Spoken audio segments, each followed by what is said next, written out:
골로새서 3장 18절에서부터 25절, 우리 4장 1절까지 우리가 함께 교독했습니다. 오늘 본문의 말씀을 함께 살펴보도록 하겠습니다. 오늘 현대인들의 모습을 보면 굉장히 많은 연결고리를 가져요. 그냥 가까운 동네 친구들만 사귀는 게 아니라 전국 단위로 어떻게 됩니까? 소셜 네트워크를 통해서 관계, 확장되어지는 것을 의미합니다. 우리나라뿐만 아니라 언어가 통하지 않아도 제각기의 모습을 통해서 또 어떻게 돼요? 연결되어져요. 미국에 있는 사람, 우리 아프리카에 있는 사람, 유럽에 있는 사람, 곳곳에 이 현태에 있는 사람들과 함께 연결되어져서 자신들의 소식, 자신들의 모습을 나누어 나가는 형태를 갖습니다. 그런 걸 생각해 보면 어렸을 때 동네 친구의 개념에서 확장되어지고 더 풍성해지고 더 넓어지고, 그야말로 여러분의 연락처, 여러분의 카톡을 보면 친구들이 얼마나 많습니까? 이 평균으로 따져보니까 수백 명이 된대요. 수백 명이. 저도 대충 따져보니까 1000명이 넘더라고요. 그만큼 친구로 여겨지는 카테고리에 친구로 여겨지는 사람들의 수가 늘어나는 거예요.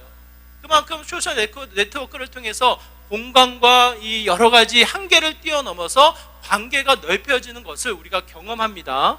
그럼에도 불구하고 한 통계를 보니까 내가 정말 힘들었을 때 마음을 털어놓을 친구는 몇 명입니까? 라는 질문을 했을 때 그 질문 앞에 대답했던 사람들의 모습이 이와 같아요.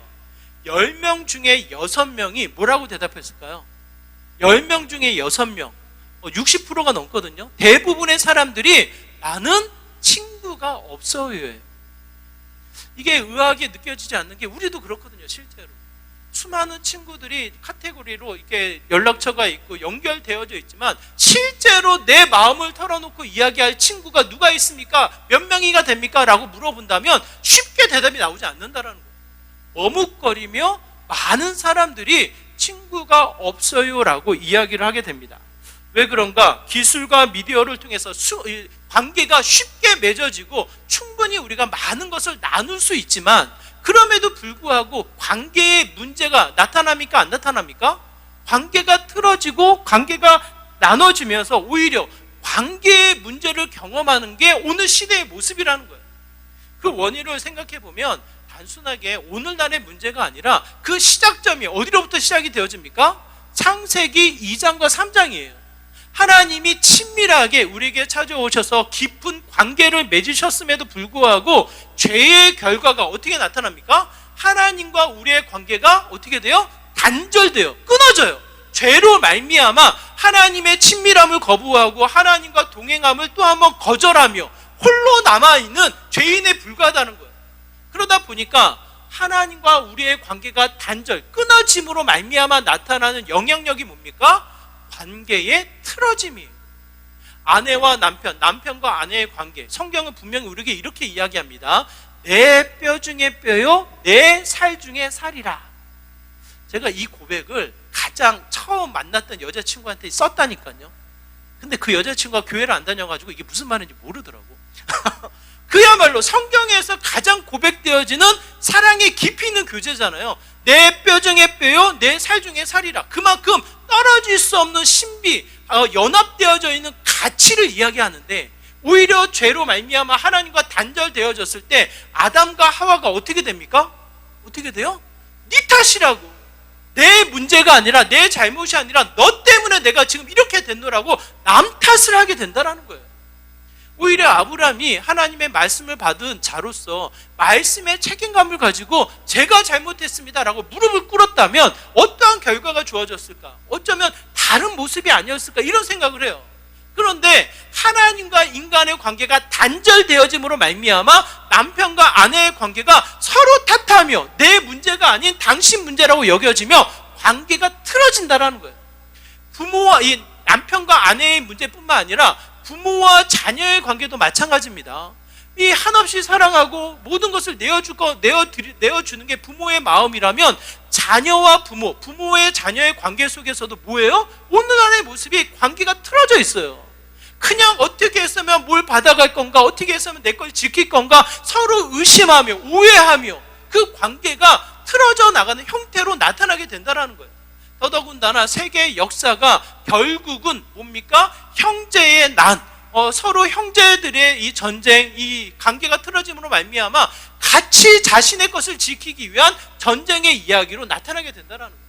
결국 이 시대 많은 사람들과 관계를 맺고 마치 많은 사람들과 인맥을 쌓아놓는 듯 싶으나 외로움을 느끼며 그 누군가에게 내 마음을 토할 수 없는 관계의 틀어짐은 오늘날의만의 문제가 아니라는 거예요.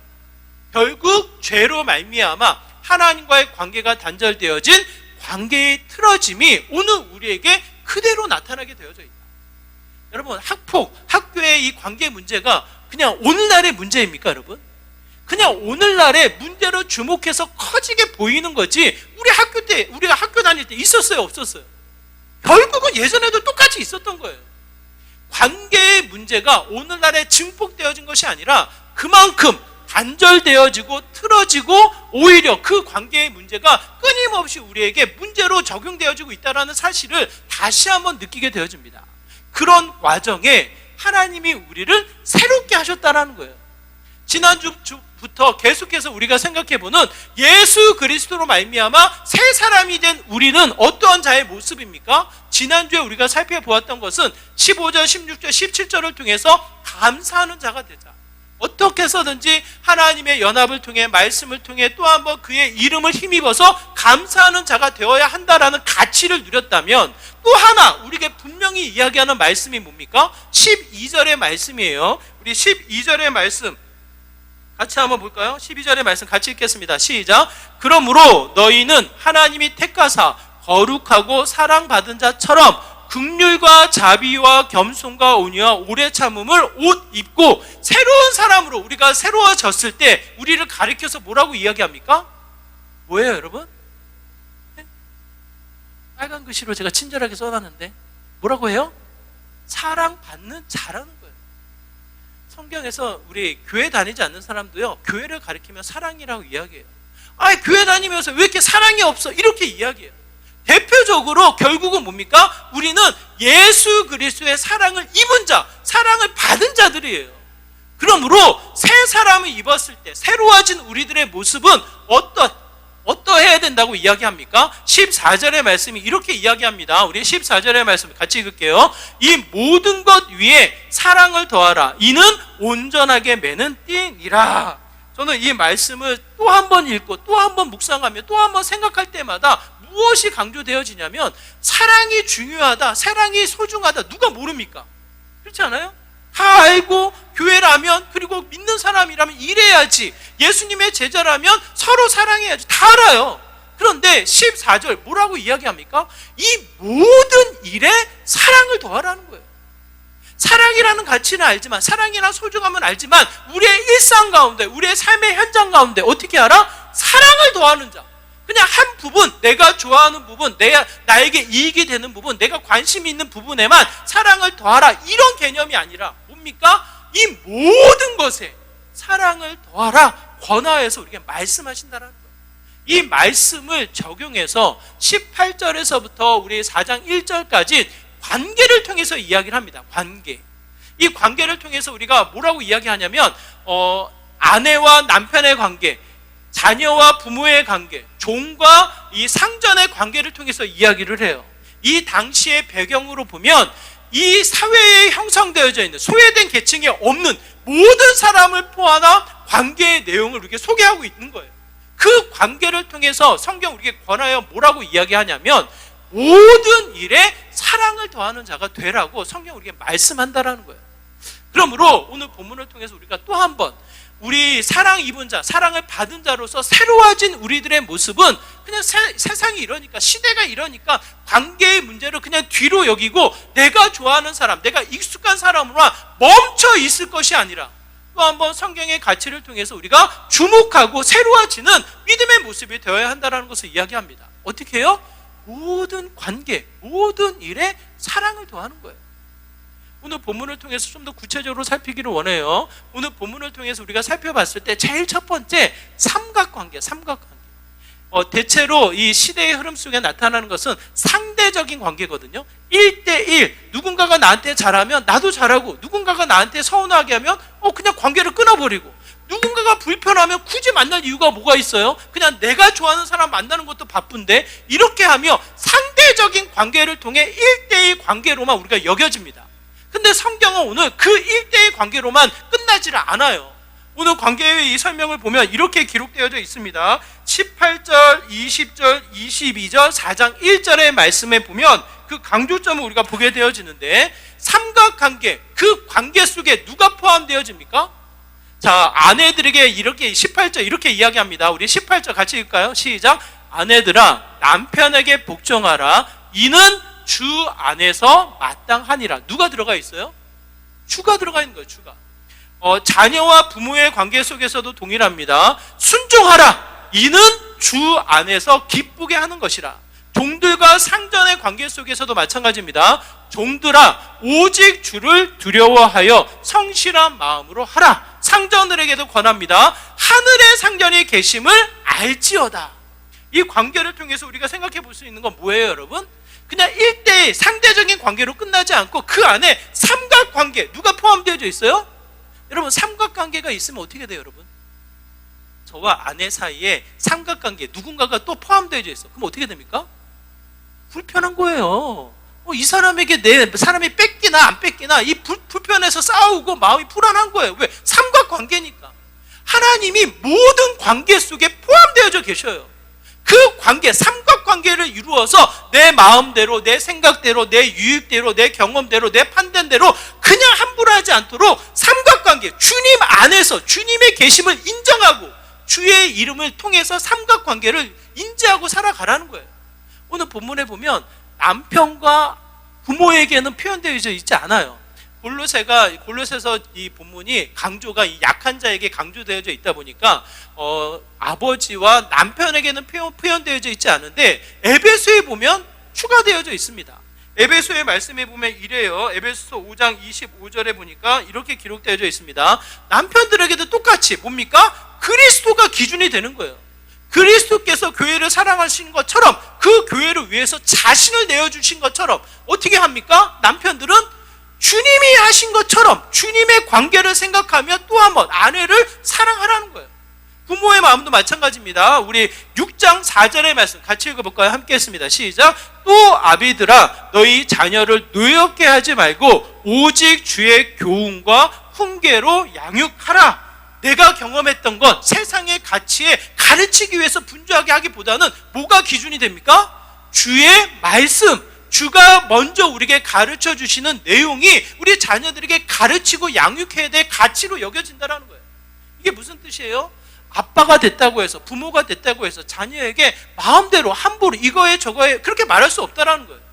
말씀이 진정으로 소중한 가치가 무엇인지를 분별하여 말씀의 가치로 양육하고 훈계하도록 성경은 우리에게 말씀하고 있다는 거예요. 이 기준의 가치를 우리가 생각해 보면 삼각관계예요. 삼각관계. 1대1의 관계니까 내가 싸워 이겨야지, 1대1의 관계니까 내가 서운한 거지, 이런 개념이 아니라 그 안에 하나님, 그 안에 예수 그리스도, 언제나 우리와 동행하시는 성령 하나님이 그 안에 포함되어 계시다는 거예요. 우리 카톨릭에서 개혁주의 신앙의 바른 신앙을 외치면서 이 사역했던 존 칼빈 목사님이 이렇게 이야기합니다. 존 칼빈의 목사님, 우리 같이 한번 읽어볼까요? 함께 했습니다. 시작. 우리가 인간을 섬길 때 그 사람의 자격이나 인품을 보고 섬기려 한다면 우리는 금방 실망하고 좌절할 것이다.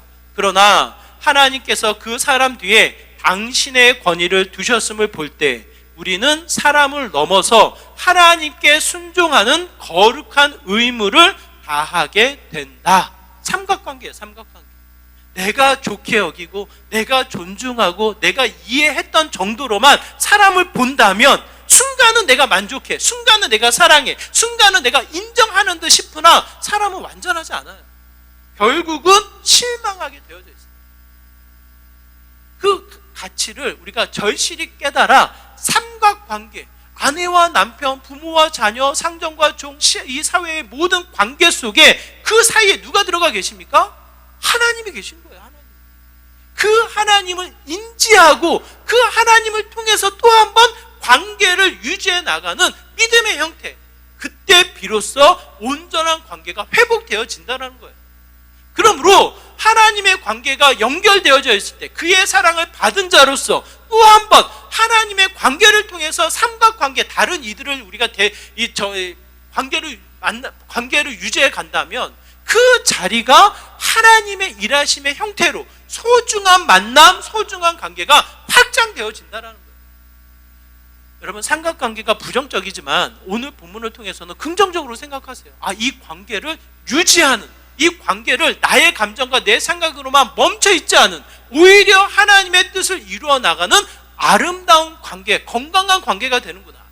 그러므로 그냥 1대1 상대적인 관계로만 멈춰 있지 마시고 하나님의 임재, 하나님의 동행, 하나님을 통해서 이루어진 관계를 통해 삼각관계를 또 한 번 인지해 나가는 믿음의 귀한 자리가 되기를 바라요.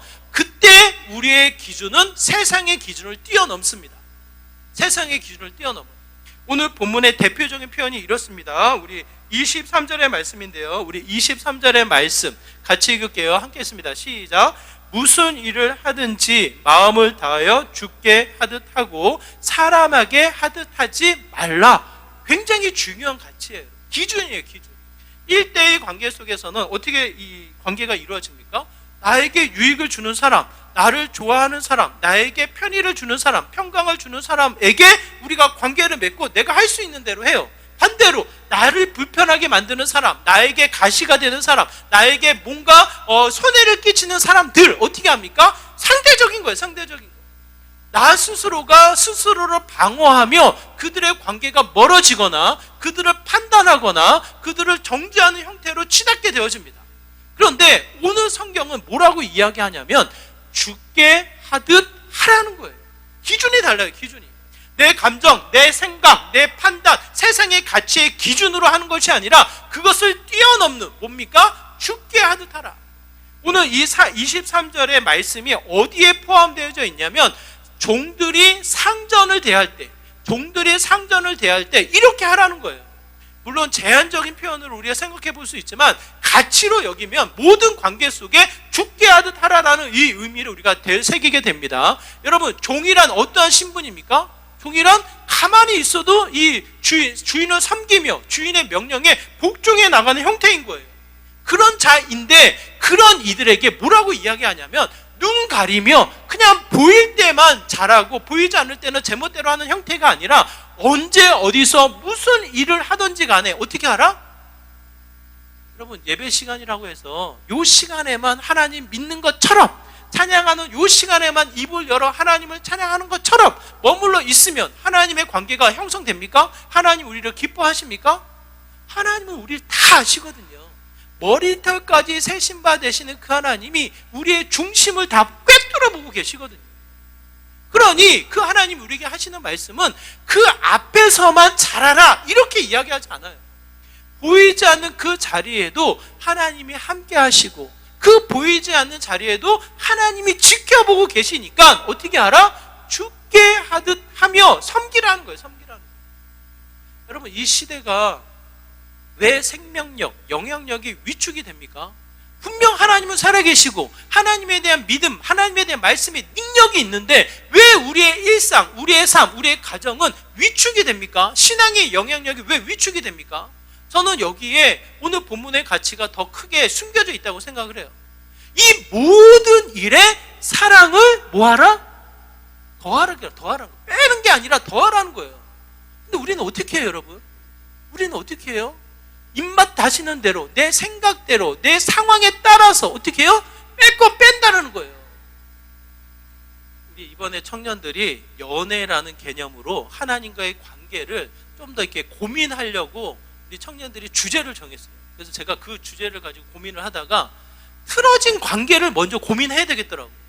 왜? 이미 우리의 마음속에서는 뭐예요? 상대적인 마음이 있는 거예요. 적당한 거리, 그냥 적당한 에너지, 나의 스스로를 지키며 나만의 공간에 그냥 있을 때 에너지 충전되어지는 어떤 이 상황들이 나에게 있는 거예요. 그 상황으로 하나님의 관계를 생각하면 뭡니까? 적당한 시간, 적당한 거리가 하나님과 관계 속에 필요한 거예요. 근데 하나님은 그런 걸 우리에게 원하지 않으시거든요. 하나님은 어떻게 하십니까? 굳이 하늘에 있는 모든 능력과 위엄과 본체를 벗어버리고 이 땅에 오셨어요. 이 땅에 오셔서 어떻게 하십니까? 이 땅의 왕으로서 대접받으며 자신의 권위를 앞세웁니까? 그렇지 않아요. 철저히 인간의 연약함을 누리시며 그 인간의 연약함을 뛰어넘어 종의 억울함, 종의 이 비참한 죽음까지 맞이하시며 십자가의 죽음을 감당하신다는 거예요. 그게 누구 때문이에요, 여러분? 그게 누구 때문이에요? 그게 결국은 나 때문이에요. 저는 이렇게 생각해요. 전 세계의 시대를 초월해서 딱 한 사람을 구원하신다고 한다면 최동배를 구원하기 위해서라도 하나님, 예수님은 이 땅에 오셨습니까? 안 오셨습니까? 저는 오셨다라고 생각을 해요.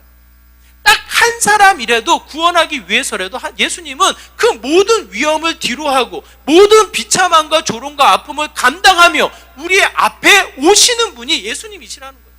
그 사랑을 입은 우리들은 어떻게 해야 하냐고요. 그 은혜에, 그 사랑에 감사하며 또 한번 주를 섬겨 나아가는 믿음의 모습, 누구를 만나든지 간에 누구의 관계를 우리가 맺어가든지 간에 그 자리에 삼각관계, 하나님을 인지하며 주를 섬겨 나가는 믿음의 모습이 되어야 한다는 거예요. 그게 사랑을 더하는 믿음의 삶입니다. 여러분, 사랑을 더하면 더할수록 어떻게 돼요? 놀라운 역사가 있어요. 우리 간호학과에 영향력을 주셨던 김수지 권사님이 쓰신 책 사랑은 기적을 일으킨다. 간호사였거든요. 사랑은 기적을 일으킨다라는 이 책의 제목으로 글을 쓰셨어요. 결국은 이 간호, 이 객관적인 자료와 의술의 어떠한 이 객관적인 과학을 통해서 생명을 돕고 연장시키는 일을 하는데 설명할 수 없는 기적이 있다라는 거예요. 그게 뭐냐면 사랑으로 섬기는 자는 기적을 경험한다라는 거예요. 간호사가 자신의 지식과 이 의료계의 어떤 이 과학적인 근거를 가지고 섬겨 나가지만 그것을 뛰어넘는 사랑이 들어갔을 땐 그 어떠한 것도 설명할 수 없는 기적이 경험되어지는 삶이 있다라는 거예요. 그게 이 베스트셀러가 돼서 많은 간호사들에게 또 도전을 줍니다. 거기에는 예수님의 사랑이 담겨져 있는 거예요.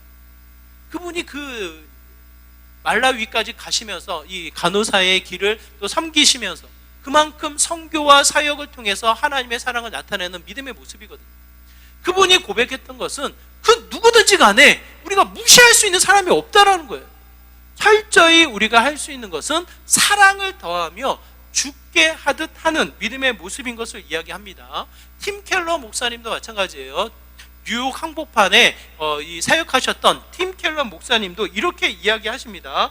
제가 읽어드릴게요. 한번 들어보세요. 세상 사람들은 직장에서 자신의 신분, 연봉, 타인의 평가에 감정의 변화를 겪지만 예수님의 사랑, 복음을 겪는 우리들은 주님을 섬기는 마음으로 일하기 때문에 일 자체의 거룩한 가치를 회복하게 된다. 이렇게 이야기를 합니다. 일과 영성과 일의 관계를 통해서 쓰신 책에 보면 그렇다라는 거예요. 세상의 기준은 자신의 유익, 자신의 가치, 자신의 인정을 통해서 일을 하지만 그것을 통해서만 일하는 것이 아니라 더 뛰어넘어 뭐예요? 하나님을 섬기는, 하나님을 위하는, 하나님 앞에 주를 섬기는 모습처럼 일을 할 때 그 자리가 거룩이 회복되어지는 믿음의 자리가 된다는 거예요. 이게 표어가 아닙니다, 여러분. 죽게 하듯 하라 표어가 아니에요. 여러분의 가정, 여러분의 직장, 여러분의 일상을 통해 또 한 번 주를 섬기듯 사랑을 더하며 온전히 믿음을 앞세워서 나가보시라는 거예요. 그 가정이 그냥 그대로 있겠냐고요. 그 직장, 그 만남, 그 관계가 그냥 그 세상의 가치로만 머물러 있겠냐고요. 반드시 그 자리는 생명력이 더해집니다. 하나님의 영향력이 회복되어진다라는 거예요. 그게 마지막이에요. 오늘 본문에 보면 그 관계를 통해 이 삼각관계를 통해서 죽게 하듯 이 관계를 유지해 나가다 보면 그 자리가 하나님 나라가 된다라는 거예요. 오늘 본문 24절에 이렇게 기록되어져 있습니다. 우리 24절의 말씀 같이 한번 읽어볼까요? 24절입니다. 같이 읽습니다. 시작. 이는 기업의 상을 주께 받을 줄을 아나니 너희는 주 그리스도를 섬기느니라. 뭐라고 이야기합니까? 기업의 상을 받을 것이다. 그리스도를 섬기는 그 자리가 기업을 받을 것이다. 이렇게 표현을 해요. 여러분, 이 당시에 종은 우리가 알고 있는 노예예요. 노예. 그냥 인간의 가치, 인간의 권위로 인정받는, 존중받는 그런 시대가 아니라 뭡니까? 자산, 재산의 한 부분이지 어떤 인간으로서의 존중이 나타나 있지 않아요. 그래서 이 노예가, 종이 집을 떠나 도망을 가면 어떻게 됩니까? 재산에 피해를 줬기 때문에 이 종은 범죄자가 돼요. 그래서 이 도망간 종을 잡아서 죽이는 것은 아무런 아무런 법에 처벌을 받지 않습니다. 왜? 죄인을 처벌하는 일이기 때문에 그래요. 그만큼 종이나 노예가 자신의 소유를 갖는다라는 것, 자신의 자유를 누린다라는 것, 자신의 신분에 뭔가를 갖춘다라는 것은 그 시대에는 맞지 않아요. 그런데 예수님이 뭐라고 말씀하십니까? 기업의 상을 받게 될 것이다. 전혀 다른 개념을 설명하시는 거예요. 그 당시에 맞지 않은, 여러분 오늘날에야 어린아이들의 인권, 남녀 평등, 뭔가 이 소수자들의 어떤 권익을 이야기하지, 이 이야기를 한 이 시간이 그렇게 오래되지 않았습니다. 시간으로 따지면 120년 정도, 100년에서 120년 정도 그나마 세계에서 먼저 권익과 이 평등을 이야기하지, 우리나라에서는 그렇게 오래되지 않았어요. 그만큼 차별이 일반적인 시대의 흐름이었고, 관계가 수평 관계가 아니라 수직 관계로 부리는 자, 부림을 받는 자의 형태가 나타나는 게 이 시대의 일상이었어요. 일상. 그런데 이미 성경은 우리에게 뭘 이야기합니까? 수평 관계. 오히려 그들이 존중받고 그들이 또 하나님 나라의 기업을 받게 될 것이다라는 그 가치를 이야기한다라는 거예요. 실제로 이렇습니다. 신약 성경 뒷부분에 보면 빌레몬서가 있어요. 빌레몬서가 한 장이에요, 한 장. 이 빌레몬이 어떠한 사람이냐면 골로새 지역의 지주예요. 그 골로새 지역에 나름대로는 이 많은 영향력을 갖추고 있던 사람이에요. 그 사람에게 종이 한 사람이 있었는데 그 종이 오네시모예요. 오네시모. 그 오네시모가 도망을 가요. 도망을 가서 이 주인에게 이 재산적인 피해를 주는 거죠. 그러면 가해자와 피해자의 관계거든요. 그런데 그 오네시모가 도망을 가서 감옥에 갇히게 되는데, 그 감옥에서 누구를 만나냐면 바울을 만나요. 바울을. 갇혀있던 바울이 오네시모를 만나서 오네시모에게 복음을 전합니다. 예수님이 당신 때문에 오셨노라고, 예수님 때문에 우리는 새로워졌노라고, 새로워져서 우리는 이렇게 됐노라고 복음을 전해요. 그 복음을 전한 오네시모가 완전히 새로워졌습니다. 새로워진 것을 확인한 바울이 빌레몬에게 쓴 편지가 빌레몬서예요. 그 빌레몬서에 보면 1장 16절에 이렇게 권하여 이야기합니다. 오네시모를 보내면서 보낸 편에 편지를 써서 보낸 거예요. 그게 빌레몬서인데, 빌레몬에게 오네시모에 대해서 이렇게 편지를 쓰는 거예요. 빌레몬서 1장 16절에 보면 이렇게 기록되어져 있습니다. 우리 쉬운 성경으로 같이 읽어볼게요. 함께 했습니다. 시작. 그러나 이제는 종이 아니라 그보다 훨씬 더 귀한 사랑하는 형제로서 대해 주십시오. 나는 그를 소중히 여기지만 아마도 그대는 주님 안에서 그를 한 사람, 한 형제로 사랑하기 때문에 나보다 더 소중히 여길 것입니다. 여러분, 원래는 상정과 종의 관계예요. 피해를 줬기 때문에 가해자와 피해자의 관계예요. 그러면 그 시대의 배경으로는 어떻게 해야 됩니까? 돌아온 오네시모를 처벌해야 돼요. 처벌. 혼자 사는 사회가 아니기 때문에, 사회적인 이 조직을 이루는 구조기 때문에 처벌하지 않으면 본인이 오히려 더 다른 사람들에게 위태로워지는, 다른 사람들에게 좋지 않게 보이는 악영향을 누리게 되는 형태인 거예요. 그런데 바울의 편지를 받아 빌레몬이 오네시모를 어떻게 합니까? 한 사람, 한 형제로 소중히 여깁니다. 그 오네시모가 종의 신분이었으나 한 형제, 한 사람으로 인정을 받아, 존중을 받아 그 골로새 지역의 감독으로 사역을 하게 되어져요. 놀라운 일이에요, 여러분. 놀라지도 않으시네. 오늘날에야 이 권익을 따지면서 이렇게 수평 관계가 강조되어진 시대니까 그럴 수 있겠구나, 개천에서 용났구나, 이런 생각을 하실 수 있을지 모르지만, 그 당시에는 사람으로 취급하지 않은 시대거든요. 그 사람이 영향력을 준다, 그 사람이 다른 사람에게 말씀을 가르친다, 상상할 수 없는 시대거든요. 그 모습을 두고 우리가 오늘 24절을 보게 되는 거예요. 기업을 얻게 될 것이다. 하나님 나라의 기업, 하나님 나라의 사역, 이 세상의 기준을 뛰어넘는 하나님 나라의 권위가 세워지며 하나님 나라가 확장될 것이다. 여러분, 교회만이 하나님 나라가 아닙니다. 여러분의 가정, 여러분의 직장, 여러분의 모든 만남과 관계의 사회적인 구조, 그 자리가 뭡니까 여러분? 하나님이 삼각관계를 이루셔서 날마다 주님을 섬기며 하나님 나라가 확장되어지는 믿음의 처소가 된다는 거예요. 거기에 하나님의 사랑을 받은 우리로 하여금 모든 일에 사랑을 더하여 또 한 번 생명력을 더하도록 우리로 하여금 어떻게 하십니까? 힘더해서 사역하도록 우리에게 힘을 주신다는 거예요. 여러분, 세상의 수준에 멈춰 있지 마세요. 내 감정과 생각에 그냥 멈춰서 이것이 옳으냐 저것이 옳으냐, 이것이 선하다 이것이 맞다 싸우지 마세요. 모든 일에 사랑을 더해서 또 한 번 믿는 자가 생각해야 되지 않겠습니까? 믿는 자가 뭘 생각해요? 삼각관계. 이 안에 주님이 계시지. 또 한 번 나는 너를 섬기는 게 아니라, 당신과 싸우는 것이 아니라 하나님을 섬기는 자지. 또 한 번 하나님 나라가 이 자리에 임하겠지, 그의 생명력이 더해지겠지, 그 하나님을 확신하며 한 걸음 한 걸음 나아가는 우리들의 삶의 모습이 되어야 한다는 거예요. 오늘 성경이 그 가치를 우리에게 말씀하고 있습니다. 그러므로 여러분, 그냥 하나의 표현, 사랑을 더하자, 여러분 그 정도의 표현으로 멈추지 마시고 실제적이고 구체적인 여러분의 관계 속에 맺어지는 하나님의 사랑의 음성을 다시 한번 주목하시기 바라요. 그 안에 내가 있노라고, 나를 섬기든 다른 사람을 섬겨보라고, 그 자리가 하나님 나라가 될 것이라고. 제가 자주 말씀드려요. 오뚜기 우리 함태호 회장님 소천하셨는데 나름대로는 영향력이 있던 분이죠. 그렇죠? 가뚜기라고 표현했잖아요. 그렇죠?